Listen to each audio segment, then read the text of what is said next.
हाँ, सिलेबस में एस्ट्रोनॉमी का चैप्टर जो है ना वो न्यूली ऐड हुआ था 2023 में ना, तो इसलिए इस चैप्टर की इंपॉर्टेंस बहुत ज्यादा है, बिकॉज इसको ऐड करने के लिए ना एग्जामिनर ने 2 चैप्टर्स रिमूव किए हैं सिलेबस से, कम्युनिकेशन भी और इलेक्ट्रॉनिक्स भी। क्लियर? तो जो आपकी बुकलेट में 2 चैप्टर्स हैं उनको आपने नहीं करना, तो इसमें से कंफर्म 2 क्वेश्चंस आने के चांसेस हैं, अप्रोक्सीमेटली 13 मार्क्स के। क्लियर? अच्छा, इस चैप्टर में सबसे पहले this chapter is all about universe and stars and stars की टेम्परेचर कितना है, स्टार कितना दूर है, स्टार की वेलोसिटी कितनी है, ठीक है, स्टार की लुमिनोसिटी कितनी है, स्टार की रेडियंट फ्लक्स इंटेंसिटी कितनी है, ये सारी बातें इस चैप्टर में हम पढ़ेंगे। और 3 इंपॉर्टेंट लॉज हैं जो इंशाल्लाह हमने डिस्कस करने हैं, ठीक है। ये इसका सिलेबस है। रेड शिफ्ट भी बहुत इंपॉर्टेंट टॉपिक है जो यूनिवर्स की एक्सपेंशन को एक्सप्लेन करेगा, वो भी इसके अंदर हम पढ़ेंगे इंशाल्लाह, ठीक है। सही हो गया? तो ये इसका कंटेंट है। फर्स्ट ऑफ ऑल मुझे आप बताएं, रात को if you look at the sky you see different stars, how you can predict कौन सा सितारा हमारे करीब है and which one is away? जो ज्यादा ब्राइट होगा। नहीं, आपको कैसे, जो ज्यादा ब्राइट होगा वो क्लोजर होगा। क्लोजर होगा। अच्छा, ये मिथ है, ये एक मिसकंसेप्शन है। क्लियर? हाँ बिल्कुल, मैं भी समझता था। हो सकता है कि there might be some star which is away from you and that is more brighter, उसकी लुमिनोसिटी ज्यादा हो सकती है, ठीक है। Luminosity means the power of a star, okay, आगे मैं बताऊंगा। सो ये जरूरी नहीं है कि जो स्टार आपको छोटा नजर आता है वो दूर है और जो मतलब मोर ब्राइट नजर आता है वो क्लोज है। There might be some star जो ज्यादा ब्राइट हो लेकिन दूर हो, there might be some star जो करीब हो बट वो लेस ब्राइट हो। So luminosity is the factor, okay, समझ आई? मैं लुमिनोसिटी भी आऊंगा। And how many stars are there in a galaxy? मुझे इन करे ना कॉल। अच्छा जी, नूर आ गई जी, ओके। अस्सलाम वालेकुम सर। वालेकुम अस्सलाम। वालेकुम अस्सलाम। नूर कैसी हो? ठीक, आप कैसे हैं? मैंने कहा मिनाइल को मैं ठीक ठाक, मैंने कहा नूर ने तो खैर पढ़ा है लेकिन चलो एक अच्छी रिवीजन हो जाएगी उसकी।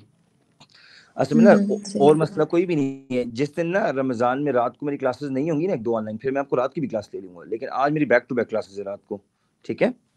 इसलिए मैंने ठीक फिर है, बोला टाइम का मसला नहीं है। हाँ चलें ठीक है। अच्छा, अभी मैंने मिनाइल से क्वेश्चन पूछा, मिनाइल जरा नूर से पूछे कि नूर स्टार्स जो है तुम्हें कैसे पता चलेगा which star is closer to?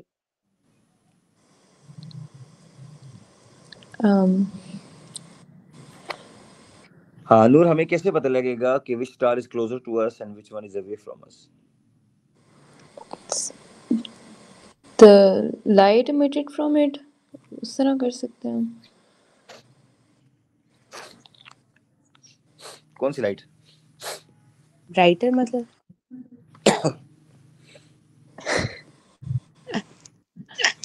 हाँ सोचें सोचें। हाँ, आपको ऐसे लगता है कि जो स्टार बहुत ब्राइटर है वो हमारे करीब है स्टार, मेरे लिए ठीक है। प्लीज वेट करें।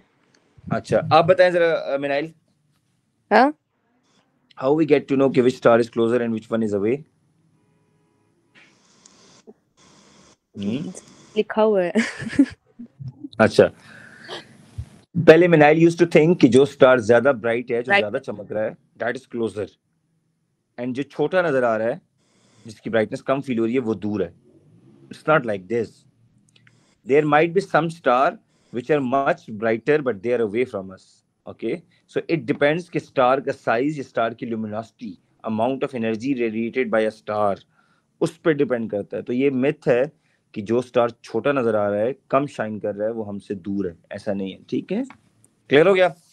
अच्छा, how many stars there in the galaxy? Approximately कितना लिखा हुआ है? How many stars are there in the galaxy? 10 power 11। 10 power 11। And universe में 10 पावर 11 गैलेक्सीज हैं, कितनी approximately? Oh my god. So आप अंदाजा लगा लें, 10 पावर 22 स्टार्स, लेकिन ये भी साइंटिस्ट का एक एस्टिमेटेड नंबर है यूनिवर्स के अंदर, ठीक है। समझ आ रही है? बहुत ज्यादा स्टार्स हैं, इससे भी ज्यादा स्टार्स हैं। क्लियर? अच्छा, अब सोचें कि अगर एक हमारे पास ये मिल्की वे गैलेक्सी है एंड मिनाइल कहती है कि सर इफ द लाइट यहाँ से आउट होती है फ्रॉम वन एंड ए और अनदर एंड बी तक, तो लाइट को कितना टाइम लगेगा अप्रोक्सीमेटली? एक गैलेक्सी के एंड से, मिल्की वे गैलेक्सी है, एंड बी तक, अप्रोक्सीमेटली कितना टाइम लगेगा? अप्रोक्सीमेट कोई रफ नंबर, लाइट को, फोटॉन्स को, जो स्पीड ऑफ लाइट है उतने ही? मतलब 1 दिन लगेगा, 2 दिन लगेंगे, एक मंथ लगेगा। लाइट अगर मिल्की वे गैलेक्सी के एक एंड से किसी स्टार से निकली है और वो दूसरे एंड तक जा रही है, क्लियर, एक गैलेक्सी के अंदर, अप्रोक्सीमेटली साल जरा इंटरनेट पे चेक करो, चेक करो जरा, how long light will take from one end to another end of a galaxy. लिखो जरा, जल्दी से लिखो, मैं वेट कर रहा हूँ। आपको जरा अंदाजा हो कि how big is Milky Way galaxy. किसी भी सर्च इंजन में लिख दो how long light will take from one end of the galaxy to another. क्या आंसर आ रहा है? हाँ, यू विल बी सरप्राइज, मैं आपको बता रहा हूँ। 39 नहीं 93 बिलियन ईयर्स।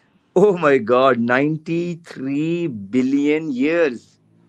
यानी लाइट अगर निकल जाए, सपोज करें अभी 3 आवर्स के बाद अफ्तारी करेंगे, क्लियर, ठीक है, तो लाइट निकली है, 3 आवर्स या 1 ईयर की बात है, 93 बिलियन ईयर्स, यानी 93 into 10 पावर 9 ईयर्स लगे, तब लाइट गैलेक्सी के एक एंड से दूसरे एंड तक जाएगी। ओह माय गॉड, सो आप इमेजिन करें how big is the universe, ठीक है। ये आपको सिर्फ मिल्की वे गैलेक्सी की बात बता रहा हूँ। There are 100 billion galaxies in this universe, and अब तो साइंटिस्ट कहते हैं यूनिवर्स भी एक नहीं है, मल्टीवर्सेस का कॉन्सेप्ट आ गया। सो दैट्स व्हाई चैप्टर बहुत ज्यादा वास्ट है, हम दैट्स व्हाई ज्यादा डिटेल में नहीं जाना चाह रहे, हम सिर्फ we stick to the syllabus, okay, ठीक हो गया। बहरहाल आपको ये समझ आ गया कि बहुत बड़ी है मिल्की वे गैलेक्सी, ओके। अच्छा, सो ये मैंने क्वेश्चन आपसे पूछा था कि which star is the brightest and which one is less brightest and which one is closest. तो आपने ये नहीं देखना the star which is closest वो ज्यादा ब्राइट होगा। There might be some star जो कम ब्राइट होगा लेकिन हमसे क्लोज हो सकता है। There might be some star जो मोर ब्राइट होगा वो हमसे अवे भी हो सकता है, क्लियर। लुमिनोसिटी सबसे इंपॉर्टेंट टर्म इस चैप्टर की, लुमिनोसिटी। एनीबॉडी? जी नूर बताएं क्या हो सकता है luminosity? Total energy radiated in a second is luminosity. Good. कोई भी स्टार कितनी एनर्जी रेडिएट करता है पर यूनिट टाइम, एक सेकंड में, उसको हम कहते हैं लुमिनोसिटी। सन की luminosity 10 power 26 watt, means this into 10 power this. 10 power 26 seems to be, लगता है कि 26 यार एक नाम से नंबर है। 10 पावर 11 पे बिलियन वाट्स होते हैं, 9 पे सॉरी 9 पे बिलियन वाट्स होते हैं। अपन अंदाजा लगा लें 10 power 26, this much joules every second sun is going to release energy. So this is the power of a star. Luminosity is also known as power of a star and its unit is joules per second. So I can say luminosity is also known as power of a star. Clear हो गया? ठीक हो गया बच्चों? अच्छा, अब different stars की different लुमिनोसिटीज है आपके सामने, डिफरेंट स्टार्स का रैंक भी दिया हुआ है, उनकी लुमिनोसिटीज भी दी हैं। ये जो लुमिनोसिटी आपके सामने दी हुई है, this one is 1। 1 does not mean only 1, 1 mean के ये इतना नंबर है 3.83 10 पावर 26, 3.83 into 10 पावर 26। ये हमारे स्टार जिसका नाम क्या है, सन, उसकी लुमिनोसिटी है। अब बाकी जितनी भी लुमिनोसिटीज गिवन है वो उससे कोई 2 टाइम बिगर है, कोई 25 टाइम्स बिगर है, कोई 1.5 टाइम, कोई 170 टाइम्स, ठीक है। सो इस नंबर को आपने मल्टीप्लाई करना है डिफरेंट वैल्यूज से जो टेबल में गिवन है। लाइक लुक एट दिस नूर, ये देखो सीरीज स्टार है, इसकी लुमिनोसिटी 25 टाइम्स। सर ये फिर समझाएं। यानी सीरीज एक स्टार है, उसकी luminosity 25 times bigger as compare to sun, यानी सन की लुमिनोसिटी को मैंने 25 से मल्टीप्लाई कर दे। सर उस्मान कह रहा है कि मुझे कॉल में इन करें। ओके सॉरी, इन सब की लुमिनोसिटी सन की लुमिनोसिटी उससे कंपेयर कर रहे हैं। समझाओ नूर जरा, अगर सीरीज की लुमिनोसिटी कितनी है? अस्सलाम वालेकुम उस्मान। सन की अगर 1 टाइम्स है ना तो सीरीज की उससे 25 टाइम्स ज्यादा है लुमिनोसिटी। सिंपल है। गुड। ये सबसे लास्ट में जो लिखा हुआ है वेगा, इसकी लुमिनोसिटी कितने टाइम्स हायर है? 40 टाइम्स मोर देन सन। जी उस्मान बोले। अस्सलाम वालेकुम। अस्सलाम वालेकुम सर, क्या पढ़ाया आपने? उस्मान अभी हमने सिर्फ ये किया कि कितने स्टार्स हैं गैलेक्सी में 10 पावर 11 और कितनी गैलेक्सीज हैं एक यूनिवर्स में, वो भी 10 पावर 11। ठीक है, फिर हमने ये पढ़ा है कि लाइट को एक एंड ऑफ गैलेक्सी से दूसरे एंड तक जाने में अप्रोक्सीमेटली इतना टाइम लगता है, 93 बिलियन ईयर्स लाइट को। इससे हमने size of milky Way Galaxy को डिटरमाइन किया कि मिल्की वे गैलेक्सी इतनी बड़ी है कि लाइट को एक एंड से दूसरे एंड तक 93 बिलियन ईयर्स लगते हैं। क्लियर? सही। उसके बाद हमने इनसे पूछा कि आप अगर आसमान की तरफ देखें रात को, so would you like to predict कि which star is closer to us and which one is away? नहीं। Usman, how you get to know? अगर आप उस आसमान को देखें रात को, how you will predict कि which star is closer and which one is away? Sir उसकी वो जितना वो ब्राइट होगा उतना होगा। जितना ब्राइट होगा। मिनाइल बताएं जी। नहीं, ऐसा नहीं होता। क्या होता है बोले? लुमिनोसिटी पे डिपेंड करता है। Luminosity, but there might be some star which seems to be very brighter, but that can be away from us. ठीक है, there might be some star which seems to be very less bright, but that might be closer to us. So हमें भी लगता था ऐसे, लेकिन इस chapter के बाद मुझे अंदाजा हुआ है कि ऐसे नहीं होता, लुमिनोसिटी पे डिपेंड करता है। What is लुमिनोसिटी? नूर आप बताएं। Total energy radiated in a second. Total energy radiated by a star in 1 second. ये देखो उस्मान, ये लुमिनोसिटी की एग्जैक्ट स्टेटमेंट है। ठीक है, it is total energy radiated by a star per unit time. So Minahil आप बताएं, what is the luminosity of sun approximately? 3.8 into 10 power 26 and luminosity represented by this thing L naught, and इसकी unit Usman ये है, इसकी unit क्या है? Joules पर second, and it is also known as power of a star. Clear? ठीक है उस्मान, ये प्रेजेंटेशन से पढ़ लोगे, इजी है। अच्छा ठीक। Okay, next. Thank you Usman for coming. Usman अपना बिजनेस छोड़ के, आपको पता है इधर आते बहुत बड़ी बात है। ओके जी, अच्छा नूर आप बताएं, इसमें लुमिनोसिटी को कंपैरिजन कैसे किया हमने? हम सन की लुमिनोसिटी लेते हैं और बाकी स्टार्स की उससे कंपेयर करते हैं, तो सीरियस की 25 टाइम्स लुमिनोसिटी है देन सन। हाँ, तो यानी उस्मान ये मैंने सीरीज की लुमिनोसिटी के लिए, देखो ये आपके सामने शेड कर रहा हूँ, ये इसकी 25 times more as compare to sun, यानी सीरीज वाला जो स्टार है वो सन से 25 टाइम्स ज्यादा लुमिनस है।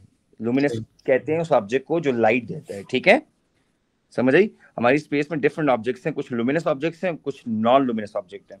वैसे in our universe whatever luminous objects you see, stars हो गए, कोई भी चमकती चीजें आप देख लें, that is not more than 10%। वो 10% से भी कम है। 90% से ज्यादा यूनिवर्स डार्क मैटर और डार्क एनर्जी है, पता आपको? ये इंशाल्लाह कभी ऐसे ही ना, कभी एग्जाम्स आपके हो जाएं, कभी मेरे पास फ्री इंशाल्लाह टाइम हुआ ना, मैं 2-3 घंटे का एस्ट्रोनॉमी के ऊपर वैसी ओवरऑल एक पब्लिक अवेयरनेस सेशन दूंगा। उसमें आपको अंदाजा होगा कि आप तो सोच भी नहीं सकते कि यूनिवर्स कितनी बड़ी है। ये जो आपको जितने भी चमकते हुए चीजें नजर आती हैं आसमान पे, they are not more than 10%। 90% से ज्यादा यूनिवर्स में डार्क मैटर और डार्क एनर्जी है, जिसके बारे में आपको भी इतना पता ही नहीं। क्लियर? तो तभी तो लिखा हुआ है कि which is it of the favour of your Lord that you deny. तुम अपने रब की कौन कौन सी नेमत को झुटलाओ। मतलब universe is so huge. Einstein ने कहा था, two things are infinite, one is the universe and the other is the human stupidity, and I don't know about universe. ठीक है, मेरा दिमाग थक गया है कि मैं इतना सोच चुका हूं, लेकिन मुझे नहीं समझ आ रहा यूनिवर्स कितनी इनफाइनाइट है। ठीक है, अच्छा जी, standard candle, that's the second term of this syllabus. What is standard candle? Anybody? कोई भी एस्ट्रोनॉमिकल ऑब्जेक्ट जिसकी क्या चीज पता हो, लुमिनोसिटी हमें पता हो, वो स्टैंडर्ड कैंडल है। मींस ये जितने भी मैंने 6 आपके सामने स्टार्स लिखे, ये स्टैंडर्ड कैंडल है। साइंटिस्ट को जिन जिन स्टार की लुमिनोसिटी का आइडिया है ना, उसको हम स्टैंडर्ड कैंडल कहते हैं। ठीक हो गया बच्चों? समझ आई जी, ये बात समझ आ गई? अच्छा, सो कोई भी वेल नोन स्टैंडर्ड कैंडल में जो है, ये हमारे पास एक स्टैंडर्ड कैंडल है। इनके नाम नहीं याद करना है, ये एक स्टैंडर्ड कैंडल है। ठीक है, ये आपने नाम नहीं याद करना है। ठीक है, अच्छा अब मुझे बताएं, क्या हम लुमिनोसिटी के ऊपर भी इनवर्स स्क्वायर लॉ लगाते हैं? स्टार से जो लाइट आती है, क्या अगर आप 2 टाइम दूर जाएं 4 टाइम ड्रॉप होती है? उसकी इंटेंसिटी? जी sir. Yes. So it means अगर आप 2 टाइम दूर जाएं और एक चीज की सपोज करें इधर इंटेंसिटी आई है डिस्टेंस आर पे, ठीक है, ये डिस्टेंस आर है। उस्मान अगर कहते हैं कि सर मैं यहाँ से डिस्टेंस डबल आर पे चला गया हूँ, क्लियर, तो ये डबल आर हो जाएगा। तो यहाँ पे देखें इंटेंसिटी की वैल्यू, एनर्जी की वैल्यू 4 टाइम ड्रॉप हो जाएगी, ई स्क्वायर बाय 4 हो जाएगी, या I square by I by 4 square, I by 2 square sorry, means 4 time drop हो जाएगी, इधर 1/4 हो जाएगी, इधर 1/9 हो जाएगी। इट मींस किसी भी एस्ट्रोनॉमिकल ऑब्जेक्ट से अगर आप 2 टाइम्स दूर जाएं, 4 टाइम्स की इंटेंसिटी या लुमिनोसिटी ड्रॉप हो जाएगी, 3 time you go away 9 time drop हो जाएगी। इसका मतलब ये हुआ कि this is inversely proportional to 1/r square. आगे हम एक टर्म पढ़ेंगे radiant flux intensity, that is also inversely proportional to 1/r square. मतलब मिनाइल आर स्क्वायर से कंफ्यूज ना हो, आर स्क्वायर का मतलब ये अगर आप डबल आर दूर जाएंगे तो आपकी लुमिनोसिटी की जो वैल्यू है वो 4 टाइम कम हो जाएगी। क्लियर? ठीक हो गया? जी। अच्छा आगे मैंने ग्राफ भी दिया हुआ है, लुक एट दिस, ठीक है, ये देखें आर डबल आर 3R, तो ये डिफरेंट एरियाज के हिसाब से देखिए, पहले आर है फिर R/4, 4 सेगमेंट में डिवाइड होगी ये, फिर सर ये ऊपर फ्लक्स है। हाँ क्या? हाँ एफ रेडियंट फ्लक्स इंटेंसिटी में आगे समझाता हूँ। अभी तक 2 टर्म्स आपको समझ आई हैं। पहली टर्म जो आपके दिमाग में अभी तक आई है वो ये है, फर्स्ट टर्म जो आपके सामने ये कि लुमिनोसिटी ऑफ एनी स्टार कैसे डिफाइन करेंगे, बोले?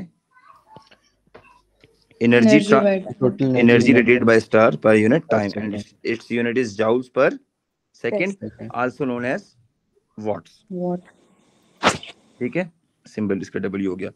अच्छा तो दूसरी टर्म आपने पढ़ी है वो क्या पढ़ी है, बोले? Standard candle. क्या होता है स्टैंडर्ड कैंडल? ये एस्ट्रोनॉमिकल ऑब्जेक्ट का जिसकी नॉन लुमिनोसिटी हो। Yes, any astronomical object of known luminosity. Yes, of known luminosity, जिसकी लुमिनोसिटी हमें पता हो उसको हम स्टैंडर्ड कैंडल कहते हैं। अभी तक हमने ये 2 टर्म्स तकरीबन सीखी हैं, ठीक हो गया? अच्छा अब मुझे बताएं थर्ड टर्म आ गई, रेडिएंट फ्लक्स इंटेंसिटी, डेंसिटी नहीं सॉरी, ये वर्ड इंटेंसिटी, अच्छा ये वर्ड इंटेंसिटी है। ओके जी, रेडिएंट फ्लक्स इंटेंसिटी क्या होता है? Radiant flux intensity ji, anybody? Radiant power passing normally through a surface per unit area. Radiant power passing through a surface per unit area. वैसे तो हम power by area भी कह सकते हैं, लेकिन जाहिर star is going to radiate some energy, so Minahil दोबारा बोले शाबाश, रेडिएंट पावर किससे पास करे? Passing normally through a surface per unit passing area. Through a surface per unit area, per unit area. Clear हो गया बच्चों? ये हमारे पास रेडियंट फ्लक्स इंटेंसिटी है एफ, और F is basically luminosity over surface area of a star. That's why luminosity over surface area of a star है 4 pi r square, r square cube नहीं। हाँ क्योंकि आप अगर मैथ्स में एरिया ऑफ स्फीयर को सर्च करें ना तो एरिया ऑफ स्फीयर ये बनता है, ठीक है? So this is known as what, क्या बोलेंगे इसको? रेडिएंट फ्लक्स सर ये उसने इंटेंसिटी। वर्ड बोला था नॉर्मली, यानी परपेंडिकुलर उसके पास करना, तो वो बता वर्ड दो, नहीं लिखना। वो ये है देखें, हाँ लिख सकते हैं, कोई मसला नहीं है, परपेंडिकुलर लिख दिए मैंने ना, वर्ड परपेंडिकुलर लिख दिए ना। ठीक ये है। देखो ये रेडिएंट फ्लक्स इंटेंसिटी है हमारे सामने, क्लियर? इसका मैंने लिख दिया radiant flux intensity is basically ratio of two things, power of a star and surface area of a star, ठीक है? वो एग्जैक्ट डेफिनेशन मैंने आपको लिखवा दी ऊपर, ये ठीक है। Radiant power passing through a surface area per unit, passing through a surface per unit area, ठीक है? अच्छा अगली बात जी, ये इस्मान एग्जैक्ट डेफिनेशन ये भी आप लिख सकते हो, ये ठीक है, ये मार्की स्कीम की एग्जैक्ट स्टेटमेंट है, या पढ़ लेना बाद में। अच्छा अब आगे मुझे एक चीज बताएं, ये फार्मूला हमने प्रूव कर दिया, कैसे है ये formula, how we got this? ऊपर वाला फार्मूला देखें जरा, ये फार्मूला इसमें ट्रांसफॉर्म हो गया, क्लियर? ऊपर देखिए luminosity power of a star है, मैंने आपको क्या बोला है प्रीवियस स्लाइड में, power of a star is also known as luminosity. तो ऊपर लुमिनोसिटी, नीचे एरिया ऑफ स्फीयर है। कोई भी स्फीयर हो बच्चों जिसका आपको सिर्फ ये पता हो, ये डायमीटर है, रेडियस है वैसे ये, यहाँ पे डी ये है, सर डायमीटर लिखा है, किधर डायमीटर लिखा हुआ है? ये डी लिखा है ना। डी लिखा हुआ है लेकिन ये डायमीटर नहीं है, ये वो है डिस्टेंस सेंटर से एज तक है, देखो ये अच्छा ठीक। ये देखो, और से 4 पाई आर है। अच्छा 4 पाई आर स्क्वायर। सो आप इस तरह करें, अगर आप जरा कंफ्यूज होते तो आप इसको इस तरह लिख लें, F is equal to L over 4 pi D square. तो ये हमारी होगी थर्ड टर्म जी। मिनाइल तीनों टर्म्स क्लियर हो गई जी। What was the first term? ये देखो, what was the first term? Luminosity. What was the second term? Standard candle. Standard candle. Standard candle. उसके बाद क्या था? Radiant flux intensity. Radiant flux intensity. तो मुझे बताएं रेडियंट फ्लक्स इंटेंसिटी F को हम कैसे डिफाइन करेंगे? सॉरी फार्मूला बता दें। So luminosity over 4 pi r square. Luminosity divided by surface area 4 pi r square. ठीक है, ये r कहां से कहां तक है? सेंटर से लेके स्टार की सरफेस तक। ठीक है, ये क्लियर हो गया? अच्छा इसकी यूनिट क्या बनेगी? इसकी unit what is the luminosity की यूनिट? देखें जरा, watt over metre square, that's why it is known as watt per metre square. ठीक हो गया? तो ये हमारे पास इसकी यूनिट आ गई है रेडियंट फ्लक्स इंटेंसिटी की। क्लियर हो गया बच्चों? जी। अच्छा ये टर्म्स इजी थी ना? अभी तक सही समझ आया astronomy? Yes sir. Yes. Okay, अब हम आते हैं जी, है मुझे एक बात बताएं, ये था फर्स्ट कैमरा जो मुस्लिम साइंटिस्ट इब्न अल हैसम ने बनाया था। Clear? Can you believe Ibn al Haytham tried to capture the distance of try to capture the image of sun inside a shoe box, जिसको पिन होल कैमरा भी कहते हैं, और उसने यहाँ पे बैठे बैठे सन का डायमीटर एस्टिमेट करने की कोशिश की थी। क्लियर? अच्छा इब्न अल हैसम ने किया क्या था बताएं जी, उस्मान, नूर, एनीवन? इस डायग्राम में क्या हो रहा है सर? उसने सन से जो आने वाली लाइट को कुछ एक डब्बे में सुराख करके बिल्कुल वो उस पर डिस्प्ले किया था डब्बे के अंदर, तो उसका जो डायमीटर था पता नहीं वो कितने टाइम्स। बिल्कुल उस्मान इज राइट। ये इस जगह पे ना, इस जगह पे उसने एक होल किया था, इसको पिन होल कहते हैं। सही है? ठीक है, एक बाटा का शू बॉक्स था उसके अंदर। सही है? और इस साइड पे जो स्क्रीन है ना, यहाँ पे उसने एक वो पेपर लगाया था, वो पेपर नहीं होता वो जिसके अंदर इमेज नजर आता है, ट्रांसपेरेंट पेपर जो होता है, ठीक है, वो उसने लगाया था। और सन से जो रेज आ रही थी, इन रेज को उसने कैप्चर किया था किधर? Inside this shoe box. अब उसने क्या किया, ये जो डिस्टेंस था, ये किसी एक फिलोसफर ने इससे पहले एस्टिमेट किया हुआ था कि distance of sun approximately from earth इतना है। ये डिस्टेंस उसको पता था ऑलरेडी। ठीक है, उसने क्या किया, मैथमेटिक्स में एक फॉर्मूला लगाया, tan theta equals to, tan theta क्या होता है? परपेंडिकुलर ओवर क्या होता है? हाइपोटेन्यूज। हाँ नहीं, tan theta through proper brushing, base. Perpendicular over base.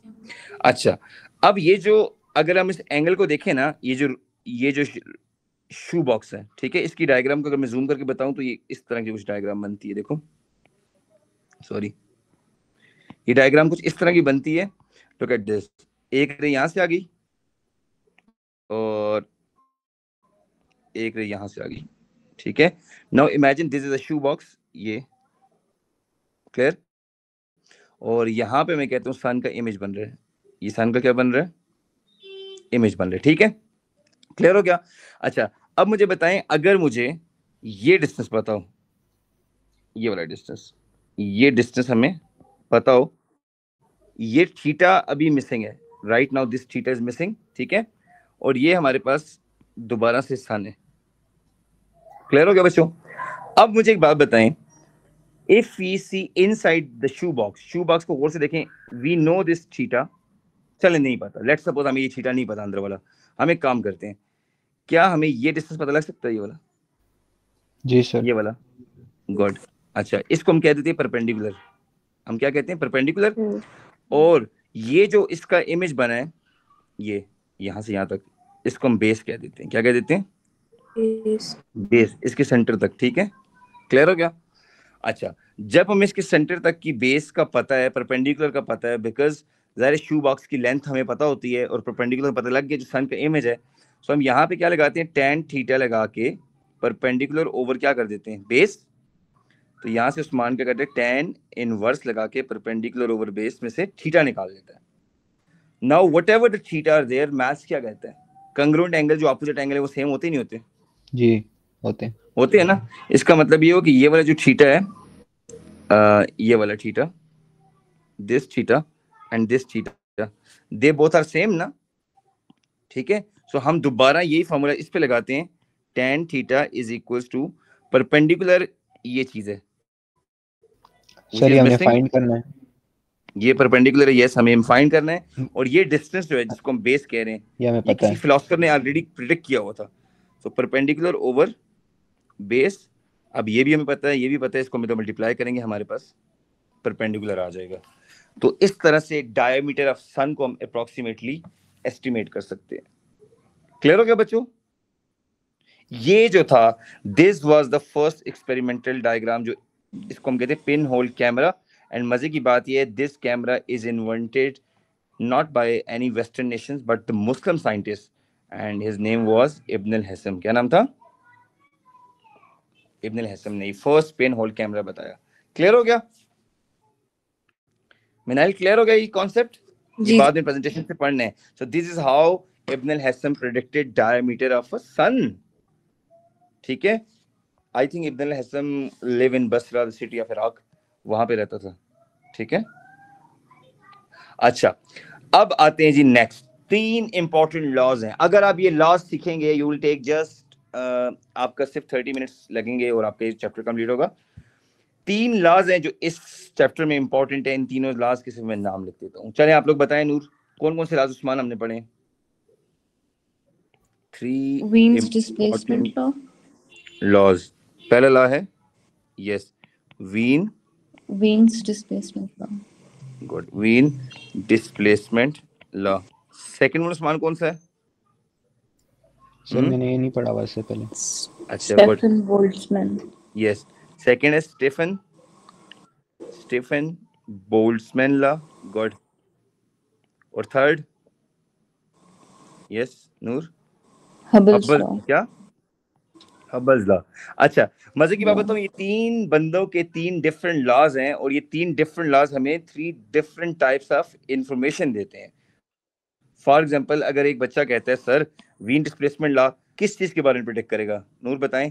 Wien displacement law astronomy की किस बात के बारे में?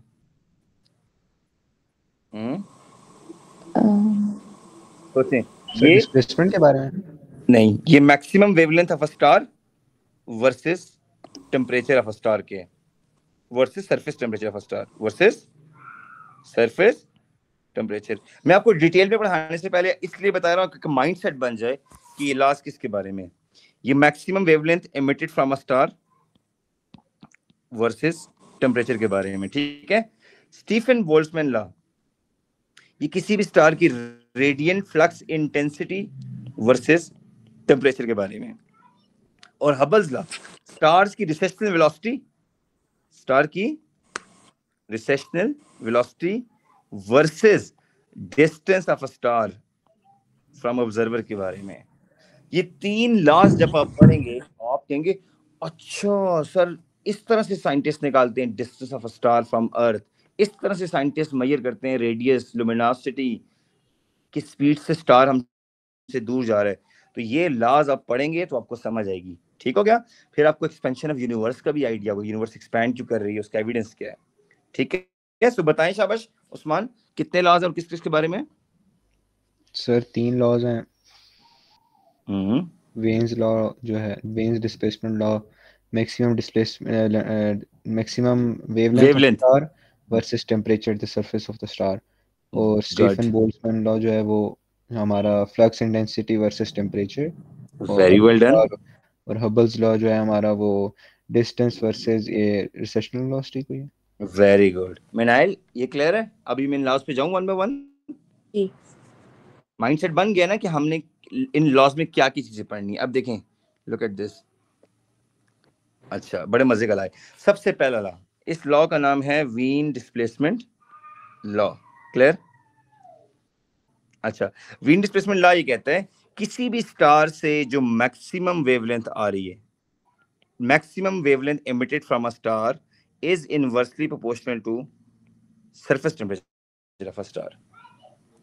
Means कोई भी स्टार जिसका टेम्परेचर जितना ज्यादा हाई होगा उतना कम वेवलेंथ एमिट करेगा। मींस अगर एक स्टार के अंदर मैक्सिमम वेवलेंथ है, एग्जांपल दे रहा हूं, 600 नैनोमीटर, मिनाइल कहती है सर उसका टेम्परेचर है सपोज करें 1 मिलियन सेंटीग्रेड। कितना? 1 मिलियन। अगर ये टेम्परेचर इंक्रीज होकर 2 मिलियन हो जाए, 2 मिलियन सेंटीग्रेड, आप मुझे बताएं ये वेवलेंथ जो स्टार एमिट कर रहा है मैक्सिमम, ये मैक्सिमम वेवलेंथ थी, ये कम होनी चाहिए 600 से ज्यादा होनी चाहिए? कम होगी सर। कम होनी चाहिए, क्योंकि मिनाइल देखें इनवर्सली है। ठीक सर है, तो 300 हो जाएगी। हाँ, एग्जांपल दे रहा हूँ, ये 300 हो जाएगी। क्लियर? नैनोमीटर। सो इस लॉ का जो मेन थीम है वो ये है कि maximum wavelength emitted from a star is inversely proportional to its surface temperature। ठीक हो गया? ये स्टेटमेंट थी वीन डिस्प्लेसमेंट लॉ की। अच्छा, अब जरा इसको जरा ओपन करते हैं तो हमारे पास बनेगा क्या? अब देखना, अगर हम वीन डिस्प्लेसमेंट लॉ को ओपन करते हैं तो हम ये कहते हैं कि lambda maximum is inversely proportional to 1 by temperature. चलो मुझे बताएं, मैथ्स में कांस्टेंट लगा सकते हैं हम इसकी जगह? तो क्या कर सकते हैं Usman? Lambda maximum is equal to k over temperature. Usman इस के को शिफ्ट कर सकता है? कर सकते हैं ना? So lambda maximum into temperature equals to K. What does it mean? इसका मतलब बच्चों ये है कि lambda maximum into temperature of any star A must be equals to lambda maximum into temperature of any star B. Sir ये दोबारा सुनना है। ये है हमारे पास। चलो नूर स्टेप बाय स्टेप आओ, शाबाश नूर। सर के की वैल्यू कांस्टेंट नहीं रहती? कांस्टेंट रहती है ना, के बताता हूँ ना, के की तो ये वैल्यू है ना, के की वैल्यू ये है 2.9 इंटू 10 पावर -3। ठीक है, मीटर डॉट केल्विन ये इसकी यूनिट है, ये के की यूनिट है। अब नूर समझाओ जरा स्टार्ट से रिलेशन कैसे बना है यहाँ से। You should start from here. किसी भी स्टार की वेवलेंथ उसके इनवर्सली प्रोपोर्शनल है टेम्परेचर के, और इसको रीअरेंज करके लैम्डा इनटू टेम्परेचर करोगे तो किसी भी स्टार की तुम ये वाली वैल्यू लो ना, उसका लैम्डा और टेम्परेचर तो तुम्हारे पास एक ही वैल्यू आएगी के की। के रिमेन्स कांस्टेंट थ्रू आउट, यानी प्रोडक्ट सेम रहेगा, है ना? अगर हम सन का देखें ना, देखिए सन का टेम्परेचर ये गिवन है 5800 केल्विन, लुक एट दिस। ठीक है, और सन की जो मैक्सिमम वेवलेंथ है वो है 500 नैनोमीटर। ठीक है, अगर आप इन दोनों को मल्टीप्लाई करें इसका मतलब ये है कि हमारे पास आंसर ही आएगा। That's why sun appears yellow. Yellow इसलिए आ रहा है कि 500 नैनोमीटर पे येलो आता है, 700 तो सन रेड नजर आता। ठीक है, अब इसका ग्राफ दिखाता हूं उस्मान। इससे ये आपको समझ आया कि लैम्डा इनटू टेम्परेचर का प्रोडक्ट कांस्टेंट रहता है फॉर एनी स्टार। इसका मेन पर्पस है। आपको याद नहीं है उस्मान? आपको ये नहीं याद P1 V1 equal to P2 V2 ये जिस तरह करते थे? जी सर। राइट, तो ये बिल्कुल वही चीज है, lambda into T1 equal to lambda into T2। Clear? बोले? Yes clear. अच्छा क्लियर। अच्छा, अब जरा इस ग्राफ को देखें, this is very very important, very very important. यहाँ पे हमारे पास रेडियंट फ्लक्स इंटेंसिटी है F, जो कि वॉट पर मीटर स्क्वायर में। ठीक है, और एक्स एक्सिस पे हमारे पास क्या है? Wavelength in nanometre. मुझे बताएं 400 नैनोमीटर पे कौन सा कलर आना चाहिए? ब्लू। और 700 पे रेड आना चाहिए। अच्छा, इसका मतलब ये इस लॉ के according maximum wavelength is inversely proportional to temperature, surface temperature. ठीक है, टेम्परेचर ऑफ अ स्टार। अच्छा, अब मुझे बताएं कि जिसकी वेवलेंथ हायर है, एज पर दिस रिलेशन, अगर वेवलेंथ हायर हुई तो वेवलेंथ अगर हाई हुई तो टेम्परेचर क्या होना चाहिए, लेस होना चाहिए ना। जी तो देखें ये इसकी वेवलेंथ हायर है कि नहीं है, ये 700। तो लुक एट दिस, इसका देखें रेडियंट फ्लक्स इंटेंसिटी ये कम है। And look at this 400 nanometre, जो सबसे लीस्ट वैल्यू है, सबसे लीस्ट वैल्यू वेवलेंथ क्या है 400 नैनोमीटर यहाँ पे। तो लुक एट दिस, ये देखें आया समझ। सो इसकी रेडियंट फ्लक्स इंटेंसिटी सबसे हाई है, यानी इसका टेम्परेचर सबसे ज्यादा हाई है।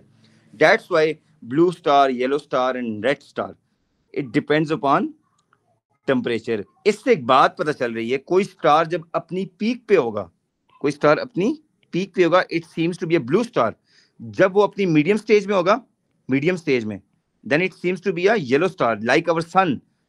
हमारा सन इस वक्त अपनी लाइफ के मिडिल स्टेज में, and then sun is going to die, then it seems to be a red star, that is the last stage of a star. समझ आई? क्योंकि जब स्टार लास्ट स्टेज पे आएगा वो हायर वेवलेंथ एमिट करेगा, उसका सरफेस टेम्परेचर ड्रॉप हो जाएगा। मिनाइल, टेम्परेचर ड्रॉप होगा तो वेवलेंथ इंक्रीज होगी। दैट्स व्हाई जो डाइंग स्टार होता है वो रेड स्टार होता है। ठीक है। सो स्टार की जो बेसिक लाइफ साइकिल के हम 3 स्टेजेस लें, तो पहला ब्लू स्टार है, फिर मिडिल में येलो स्टार है, और फिर एंड में रेड स्टार है। ठीक हो गया? ये बात समझ आ गई? यस। सर ये नेगेटिव क्यों लगा हुआ है इनके उसके साथ, टेम्परेचर के साथ? किधर नेगेटिव लगा हुआ है? नेगेटिव नहीं है ये, वैसे ही वो डॉट लगा हुआ है, नेगेटिव नहीं है। ठीक है, समझ आ गया विंड डिस्प्लेसमेंट लॉ? मजे का लॉ है ना। जी। तो हम इधर नोट्स में एक चीज लिख देते हैं कि विंड डिस्प्लेसमेंट लॉ का जो मेन कंटेंट है, जो समरी है, वो ये lambda is inversely proportional to what? बोले शाबाश। Temperature maximum wavelength. तो lambda into temperature of star A must be equal to lambda into temperature of star B. इधर कोशिश करें वर्ड मैक्सिमम यूज कर दें, maximum wavelength emitted from a star. तो ये है विंड डिस्प्लेसमेंट लॉ। ठीक हो गया? अच्छा, अब आगे आते हैं नेक्स्ट लॉ पे जी। ये वही ग्राफ है जो सेम आपको पीछे बता दिया मैंने, clear? Stefan Boltzmann law. Stefan Boltzmann law की जो मेन स्टेटमेंट है वो ये है, luminosity of any star, any standard candle is directly proportional to not temperature square, not temperature cube, बल्कि temperature power 4। ये एक बहुत अजीब सा रिलेशन इस साइंटिस्ट ने स्टडी की है, और ये प्रूव किया है कि अगर एक स्टार का टेम्परेचर, सपोज करें, मैं एग्जांपल दे रहा हूँ, अर्थ एक लुमिनस ऑब्जेक्ट है, उसका टेम्परेचर अगर 20 था, एग्जांपल दे रहा हूँ, और उसकी लुमिनोसिटी थी 100 वाट पर मीटर स्क्वायर। सॉरी, लुमिनोसिटी का ये फॉर्मूला नहीं है, ये यहाँ पे रेडियंट फ्लक्स इंटेंसिटी है, आई एम सो सॉरी, यहाँ पे रेडियंट फ्लक्स इंटेंसिटी है। ठीक है, यस, अब ठीक है। हाँ, अब अगर उस चीज का टेम्परेचर था 20 सेंटीग्रेड और उसकी रेडियंट फ्लक्स इंटेंसिटी, जो रेडियंट फ्लक्स इंटेंसिटी है वो है 100, अगर उस्मान हम इसका टेम्परेचर इंक्रीज कर दें, सपोज करें 40 सेंटीग्रेड पे, हमने टेम्परेचर को सिर्फ डबल किया है। क्या किया है? डबल किया ना। अब डबल का स्क्वायर करें, डबल पावर 4 कितना बनेगा? 2 2 4, 4 2 8, 8 2 16। इसका मतलब ये हुआ कि उसकी luminosity, radiant flux intensity 16 times jump कर जाएगी, 16 टाइम्स ऑफ ओल्ड। तो इसका मतलब है उसकी रेडियंट फ्लक्स इंटेंसिटी 1600 हो जाएगी। तो कितना बड़ा शिफ्ट आया है रेडियंट फ्लक्स इंटेंसिटी में, just by doubling the temperature. ये उसने स्टडी किया था। Radiant flux intensity of any star is proportional to fourth power of a star. कितना? Fourth power of a star. ठीक हो गया? दैट्स व्हाई अगर हम इसको ज्यादा ओपन करते हैं, चलें अब देखना मिनाइल, जरा सोचिए रेडियंट फ्लक्स इंटेंसिटी का उस्मान फॉर्मूला क्या था? रेडियंट इंटेंस का, अच्छा, इसका constant by 4 pi R square. Very good, ये तो कांस्टेंट हो गया। अब मिनाइल ने कहा लुमिनोसिटी बाय 4 पाई क्या था? R square. Very well done. Sigma T4, sigma इसका कांस्टेंट है। इसको जब ऊपर शिफ्ट कर दो तो हमारे पास जो एंड रिजल्ट बना है लुमिनोसिटी का 4 pi R square sigma T4, ये है इसका एंड रिजल्ट स्टीफन। सर ये सिग्मा क्यों लगाया आपने? बोल्ट्जमैन लॉ का। हाँ, सिग्मा इसका कांस्टेंट है ना, जिस तरह के कांस्टेंट था ना जी, यहाँ पे सिग्मा कांस्टेंट है। जिस तरह पिछले क्वेश्चन में के कांस्टेंट था, अच्छा यहाँ पे सिग्मा कांस्टेंट है। इस सिग्मा की वैल्यू भी गिवन है, ये मैं लिख के देता हूँ। 5 पॉइंट कितने हैं? 5.67 into 10 raise to power minus, वही -8 है। इंटरनेट पे चेक करें, नहीं तो डेटा बुकलेट में गिवन होगी। अच्छा, सही ये इसकी यूनिट है what per metre square -4। Check करें नेट पे, वैसे मुझे लगता है यहाँ पे थोड़ा सा इशू है। Look at the value of Stefan Boltzmann constant, check करें इंटरनेट पे। Constant value of Stefan Boltzmann constant कितनी है? 10 पर -8 है, मुझे इस पे थोड़ा सा डाउट है। सर 10 पावर 8 है, -8 नहीं है। -8 ही है, -8 ही है सर। इंटरनेट पे देख लें, 8 है। मिल हाँ जाएगा सही है, आपको। सही यही वैल्यू है सर। -8 है, जी अच्छा अच्छा, -8 है। सो ये था थर्ड। अब मुझे नोट्स में खुद चले रिवाइज में बताएं कि what was the second law. Sorry, Stefan Boltzmann law क्या था? जरा इसको हम लिखते हैं इधर, चलें आप बोलेंगे मैं लिखूंगा। Sir radiant flux intensity, yes, proportional to 4 time good, temperature. सही है। मिनाल शाबाश बोलें, F proportional equals to sigma. Very good. और F F की जगह F की नूर? जगह हाँ, लुमिनोसिटी ओवर योर सरफेस एरिया, तो गुड 4 गुड। और आखिर में L नॉट को सब्जेक्ट बना लें, 4 पाई ठीक है, 4 pi R r square square sigma. Sigma T4। Clear हो गया? इसकी स्टेटमेंट एक बताएं क्या होनी चाहिए ऊपर? इसकी स्टेटमेंट ये है कि radiant flux intensity of a star is proportional to fourth power of a star. ये स्टेटमेंट है इसकी। Fourth power of fourth power of temperature, fourth power of temperature of a star. Radiant flux intensity of a star is proportional to fourth power of temperature of a star. ठीक ठीक हो गया? अब हमने जी दोनों laws कर लिए। अब हम मूव करते हैं लास्ट लॉ की तरफ, जिसका नाम है हबल्स लॉ। क्या नाम है? हबल्स लॉ। ठीक हो गया? अच्छा, ये तो हमने कर लिया। अभी ये अभी हमने ओपन करके जो नया लास्ट फार्मूला नहीं बनाया, लुमिनोसिटी को 4 pi r square sigma T4, ये वो चीज है। अच्छा, ठीक है। अच्छा, हबल्स लॉ से पहले मुझे आप बताएं what is blue shift and what is red shift. Look at this diagram. जब स्टार हमारे करीब मूव करता है तो रेड शिफ्ट होती है, और जब हमसे दूर जाता है तो ब्लू शिफ्ट। अच्छा, सही बोल रहे हो। उल्टा होगा बताओ। उल्टा बोल दिया नूर, क्या बोला इसने? Red उस्मान ने। दूर जा रहे होते हैं, हाँ, और ब्लू शिफ्ट हाँ सर जब दूर जा रहा होता है तो रेड शिफ्ट। गुड, हाँ, और ब्लू शिफ्ट फिर करीब ही होगा। हाँ, क्लोजर। अच्छा, मुझे बताएं, is it possible in our universe कि कोई स्टार हमसे करीब आए? No no. उसकी रीजन ये है कि distant star galaxy they are receding from us, they are going away from us. और एज अ मुस्लिम तो हमारा बिलीव होना चाहिए। अल्लाह फरमाते हैं we have made the universe, indeed we are it's expander. हमने ये कायनात बनाई और हम इसको वसी करने वाले हैं। तो इसका मतलब ये कि यूनिवर्स एक्सपैंड कर रही है day by day. Galaxies and stars they are receding away from each other. तो इसका मतलब है कि ब्लू शिफ्ट तो नहीं है, रेड शिफ्ट होती है। हाँ, ब्लू शिफ्ट ये है कि उस्मान अगर पराडो चला रहा है, मैं खड़ा हूँ, उस्मान वो पीएमए रोड से आ रहा है टुवर्ड मी, तो उसकी पराडो की लाइट्स मेरी आंखों में लग रही हैं, he is moving toward me, this is blue shift. Motorway पे मिनाइल खाना खा रही है किसी रेस्ट एरिया में, वहां से कोई गाड़ी गुजरी है जो मिनाइल से बहुत दूर चली गई है। मिनाइल ने देखा, यार वो देखो रेड लाइट नजर आ रही दूर से, दैट इज रेड शिफ्ट। ठीक है? तो लेकिन in the world of astronomy कोई स्टार गैलेक्सी हमारे करीब नहीं आ रहा है, that's why we mostly observe red shift. ठीक है? अच्छा, अब रेड शिफ्ट निकालने के 3 तरीके हैं, ये मैं यहाँ पे लिखता हूँ। There are 3 ways to determine the value of red shift. Red shift पहला तरीका कौन बताएगा?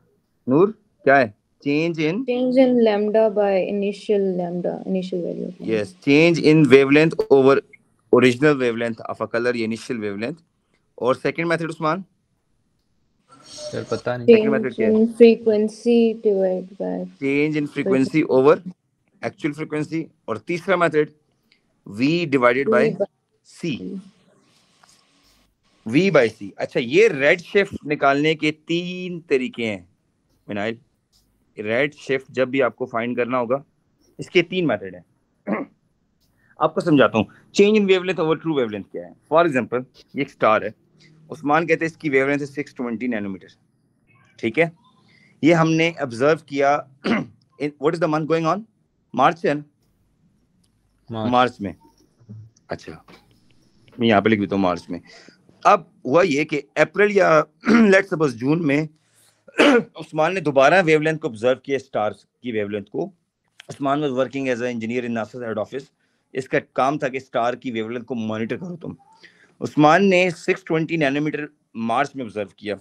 अब वो लेट्स सपोज हो गया 650 नैनोमीटर जून में, ठीक है। अब उस्मान को समझ आई कि यार ये वेवलेंथ सेम स्टार से जो एक मैक्सिमम वेवलेंथ आ रही है वो हमारे पास चेंज हो गई है। पहले 620 थी और 650 थी, तो अब उस्मान क्या करेगा? 30 और 620। वेरी वेल, उस्मान कहेगा 30 बिकॉज चेंज इन वेवलेंथ हमारे पास 30 आ गया ओवर ओरिजिनल वेवलेंथ था 620, ठीक है। ये लैम्डा की मिनिमम वैल्यू है। कौन सी वैल्यू है? Minimum value. इससे जो आंसर आएगा 0 पॉइंट समथिंग आ जाएगा, ठीक है, 0.048। So this is known as red shift. याद रखें, रेड शिफ्ट की वैल्यू कभी भी 1 से ग्रेटर नहीं हो सकती, ठीक है। This is the value of red shift and I am writing it is always less than 1। Red shift की वैल्यू कभी 1 से ग्रेटर नहीं हो सकती। अब मिनाइल सेम प्रोसेस फ्रीक्वेंसी का है, लेकिन फ्रीक्वेंसी इंक्रीज हो जाएगी जब दूर जाएंगे। मींस अगर फ्रीक्वेंसी पहले उस्मान को फील हो रही थी, सपोज करें 450 हर्ट्ज, अब ऑब्जर्व हो रही है 480 हर्ट्ज, तो फ्रीक्वेंसी क्या हो गई है? इंक्रीज हो गई है। क्या हो गई है? स्टार के अवे जाने से जैसे ही स्टार अवे गया फ्रीक्वेंसी इंक्रीज हो गई। अब वंस अगेन 30 ओवर, ये चेंज इन फ्रीक्वेंसी आ गया। और अब लार्ज वाली फ्रीक्वेंसी, अब नीचे कौन सी फ्रीक्वेंसी रखेंगे? 480। ओहो, दूर जाने से फ्रीक्वेंसी कम होगी ज्यादा होगी? गलत कर दिया है। यहाँ पे 480 होगा, यहाँ पे 450। अवे जाने से फ्रीक्वेंसी कम होगी। अब हम नीचे रखेंगे मैक्सिमम फ्रीक्वेंसी जो है 480, ठीक है। सो यहाँ पे हम मैक्सिमम फ्रीक्वेंसी रख देंगे नीचे, ठीक है। तो 30 divided by 480, change in frequency हो गया 30, ओरिजिनल फ्रीक्वेंसी हो गई 480, 0.0625। हाँ बस जो भी है, ये हमारे पास रेड शिफ्ट का दूसरा मेथड है। तीसरा मेथड क्या है? तीसरा मेथड बड़े मजे का है। तीसरा मेथड ये है, अगर लेट्स सपोज उस्मान को किसी भी तरह से रेड शिफ्ट की वैल्यू मिल जाए, चाहे फ्रीक्वेंसी वाले मेथड से मिले या फिर वेवलेंथ वाले मेथड से, अगर मिनाइल हम उसको v by c कर दें and c is the speed of light, तो इसको हम इधर मल्टीप्लाई कर देंगे रेड शिफ्ट के साथ, बिकॉज रेड शिफ्ट आपने change in lambda over lambda या change in frequency over frequency से निकाल लिए। So we are going to calculate by this way recessional velocity of a star. Star कितनी स्पीड से हमसे दूर जा रहा है, हम ये निकाल लेंगे। ठीक हो गया? ये 3 मेथड। सो रेड शिफ्ट मेथड में जो हमने वो फाइंड किया है रेड शिफ्ट, उसको बस स्पीड ऑफ लाइट से वो कर देंगे, मल्टीप्लाई कर देंगे। बिल्कुल उस्मान, आपको चेंज इन वेवलेंथ वाले मेथड से भी जी मिल सकता है मिनाइल, चेंज इन फ्रीक्वेंसी वाले मेथड से भी जी मिल सकता है। और तीसरा, अगर इन दोनों से जी मिल जाए तो Z equals to v by c करें, c is the speed of light. आप अर्थ पे बैठे बैठे बता सकते हैं that star is moving with this much speed, ये हमसे दूर जा रहा है, हमसे दूर जा रहा है और इतनी स्पीड से दूर जा रहा है, ये उसकी रिसेशनल वेलोसिटी है। लेकिन अगर मिनाइल को रेड शिफ्ट की वैल्यू जी नहीं पता तो इसके लिए मुश्किल हो जाएगा स्टार की रिसेशनल वेलोसिटी को निकालना। Now you are in the position to study Hubble's law. ये लास्ट टॉपिक है, जस्ट 5 मिनट्स मोर, आपका एस्ट्रोनॉमी अच्छा हो जाएगा। क्लियर? सेशन रिकॉर्डेड भी हो गया, कोई चीज समझ नहीं आई आप दोबारा यूट्यूब पे जाके देख सकते हैं। ठीक है? क्लियर मिनाइल? क्लियर? यस। ठीक है। असल में आपको लाइव क्लास में समझ इसलिए आती है ना, आप बार बार क्वेश्चन पूछते हो, मैं स्लो बोलता हूँ। यूट्यूब पे आपको लगता है कि बस जल्दी से वीडियो देखें और जाएं, आप जल्दी में होते हैं थोड़े से, ठीक है, इसलिए। ओके जी, अच्छा अब रेड शिफ्ट का पैटर्न कुछ इस तरह का आपको एग्जाम में क्वेश्चन आएगा। अच्छा आप जरा इस पैटर्न को गौर से देखें, ये जो सेकंड वाली डायग्राम को, फर्स्ट को छोड़ दें, सेकंड में देखें सारे कलर्स अपनी पोजीशन से रेड साइड ऑफ स्पेक्ट्रम की तरफ शिफ्ट हो रहे हैं। जब स्टार हमसे दूर जाएगा तो स्टार से आने वाला जो स्पेक्ट्रम बनता है कलर्स का, red, orange, yellow, green, blue, जितने भी कलर्स आ रहे हैं वो कलर्स अपनी ओरिजिनल वैल्यू से थोड़े थोड़े शिफ्ट हो रहे हैं। ये उस दिन भी शरिया ने क्वेश्चन ओपन किया, ये आया हुआ था क्वेश्चन। ये देखें वायलेट कलर भी इधर आ रहा है, ग्रीन भी शिफ्ट हो रहा है, ड्रैग हो रहा है, रेड भी ड्रैग हो रहा है। ये कलर कितना ड्रैग हुए हैं वो हमने देखना है। फॉर एग्जांपल अगर मैं ये बनाता हूँ एक पैटर्न आपके सामने और ऊपर दोबारा हम इस पैटर्न को बनाते हैं, लुक एट दिस, मैं आपको एग्जांपल देता हूँ। सपोज करें उस्मान ने वायलेट कलर को देखा, violet colour was over here and it was approximately let's suppose 400 nanometre, और अब 4 मंथ 3 मंथ्स के बाद हम दोबारा उस स्टार को स्टडी करें, उस्मान कहते हैं ये वायलेट कलर 430 नैनोमीटर पे चला गया। अब मुझे बताएं, इसका मतलब है 400 से 430 वेवलेंथ में इंक्रीज आया है। वो इंक्रीज हम चेंज नोट कर लेंगे डिवाइडेड बाय, तो 30/400 आपको रेड शिफ्ट मिल जाएगा। आई समझ? सो सारे कलर्स हायर वेवलेंथ की तरफ जा रहे हैं। ये हायर वेवलेंथ है इस साइड, हमें गिवन होगी, लेकिन वैसे एक बात बताऊं, वायलेट और रेड की याद करें, 400 से 700 नैनोमीटर। आप कोशिश करें कि आप 700 नैनोमीटर याद रखें और इधर 400 नैनोमीटर याद रखें, सही है? इधर आप रेड लिख लें, इधर रेड आप लिख लें और इधर आप ब्लू या वायलेट लिख लें। अब अगर आप 50-50 का जंप लगाए ना, इस तरह 50-50 का जंप, तो आपको तकरीबन कलर्स की वेवलेंथ मिल जाएगी। 50 का आप क्या करें, जंप लगा लें, ठीक है? 400 पे 450 पे 500 पे 550, इस तरह कलर्स की आपको वेवलेंथ याद हो जाएगी। क्लियर? ठीक है। अब ये देखें, ये भी रेड शिफ्ट है। ऊपर देखें स्पेक्ट्रम नॉर्मल स्पेक्ट्रम है, अनशिफ्टेड। नीचे जब स्टार हमसे दूर गया तो वो स्पेक्ट्रम सारा रेड की तरफ ड्रैग हो रहा है, इसका मतलब है ये रेड शिफ्ट है। और red shift and blue shift are the example of the very common effect in a levels, Doppler effect. Doppler effect कहते हैं चेंज इन वेवलेंथ और change in frequency when the source and observer they move relative to each other. यानी source rest पे तो observer move करे, observer rest पे तो source move करे। उस्मान की गाड़ी लाइट्स लगाती हुई मेरी तरफ आए तो ब्लू शिफ्ट है। मैं अगर भागता भागता उस्मान की गाड़ी की तरफ जाऊं तब भी ब्लू शिफ्ट है। उस्मान की गाड़ी मुझसे दूर जाए तो रेड शिफ्ट है। समझ आइए? उस्मान की गाड़ी खड़ी है, मैं दूर जाऊं तब भी रेड शिफ्ट है। यानी सोर्स और ऑब्जर्वर में गैप कम हुआ तो ब्लू शिफ्ट, गैप ज्यादा हुआ तो रेड शिफ्ट। ठीक है, ये देखें मैंने फिर एक और डायग्राम यहाँ पे दी आपको। I think this is going to make your idea very clear about red shift. ठीक है, अब देखें ये सारे रेड की तरफ शिफ्ट हो रहे हैं। ये सारे कलर्स किस तरफ शिफ्ट हो रहे हैं? रेड साइड की तरफ। ऑल कलर्स, कितने colours? All colours they are shifting toward red side. अच्छा, ये आपका नहीं है डार्क लाइंस वगैरह। Hubble's law, last. Hubble's law, एक साइंटिस्ट जिसका नाम था हबल्स, उसने बड़ा जबरदस्त एक रिलेशन दिया दुनिया को। हबल ने ये स्टडी किया कि किसी भी स्टार की जो रिसेशनल वेलोसिटी है, ये स्टार की क्या चीज है नूर? रिसेशनल वेलोसिटी है।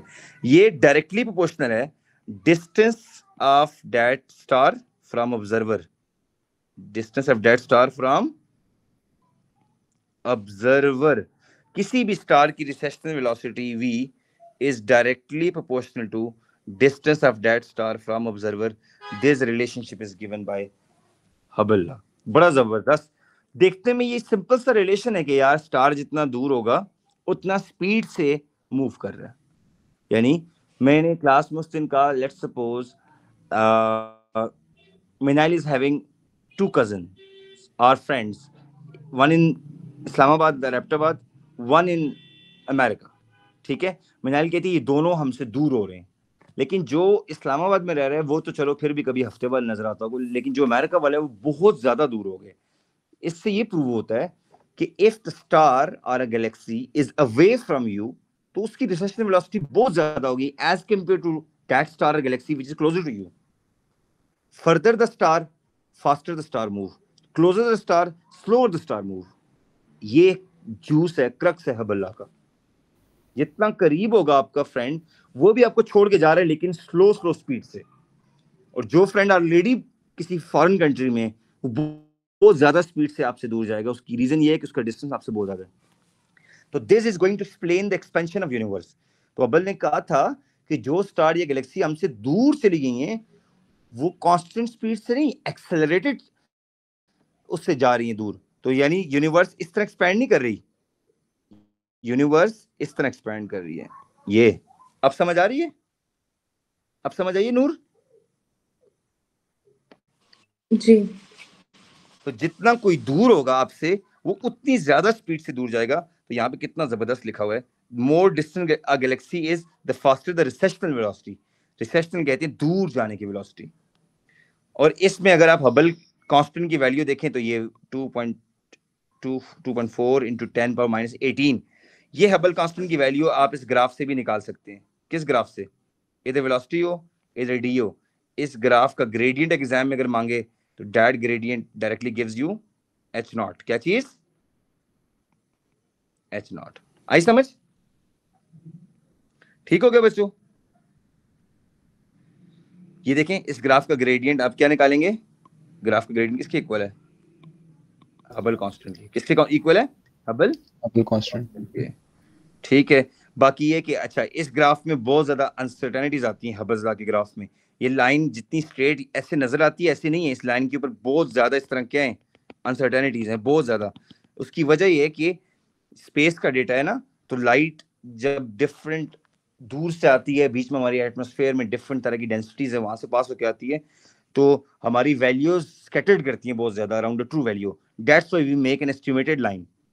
अदरवाइज ये लाइन एक्यूरेट नहीं होती, ये एस्टिमेटेड लाइन होती है। इसका ग्रेडियंट हबल कांस्टेंट आया, जो साइंटिस्ट ने सबसे बेस्ट फिट एवरेज लाइन निकाली है, उसका ग्रेडियंट हमारे पास आया 2.4 इंटू 10 पावर माइनस 18। ये हमारे पास हबल कांस्टेंट की value around the world accepted है। ठीक हो गया? बस बाकी ये कि रेडशिफ्ट की इक्वेशंस ये मैंने आपको करा दी हैं, तीनों की तीनों फॉर्मूले आपको मैंने करा दिए रेडशिफ्ट के। क्लियर? ठीक हो गया? और उसके बाद बिग बैंग का ये है, बच्चों को एग्जामिनर कहते हैं, ये आपकी बुक की वो है पिक्चर है, चैप्टर 31 जो लेटेस्ट बुक आई है ना, उसमें ये लिखा हुआ है कि बच्चों को बताएं universe expansion is like a balloon. जिस तरह बच्चे बैलून को बर्थडे पे ब्लो करते हैं ना, सो जितने वाइट डॉट्स हैं ये गैलेक्सीज हैं। अब बैलून जब छोटा होगा तो ये गैलेक्सीज आपस में बहुत ज्यादा क्लोजर होंगे। क्या होंगे? इस तरह से। ठीक है, ये देखें क्लोजर होंगे।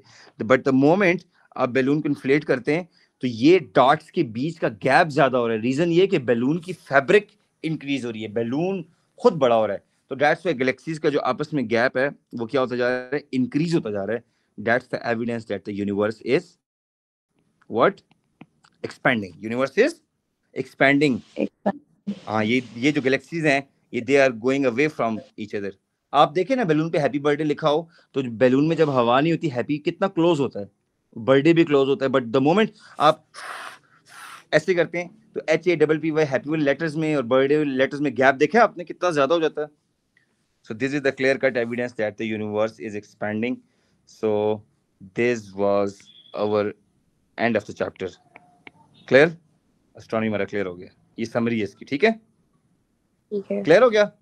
यस। तो एग्जाम से क्वेश्चन कुछ मैंने टेस्ट किए हुए हैं, ये वाले कुछ शरियार ने ग्रुप में भेजे हैं, जो एग्जैक्ट पास पेपर के क्वेश्चन है वो शरियार ने 5 क्वेश्चन ढूंढ के ग्रुप में भेजे हैं। उस्मान तुम फॉरवर्ड कर दो वो भी, अच्छा, इस ग्रुप में।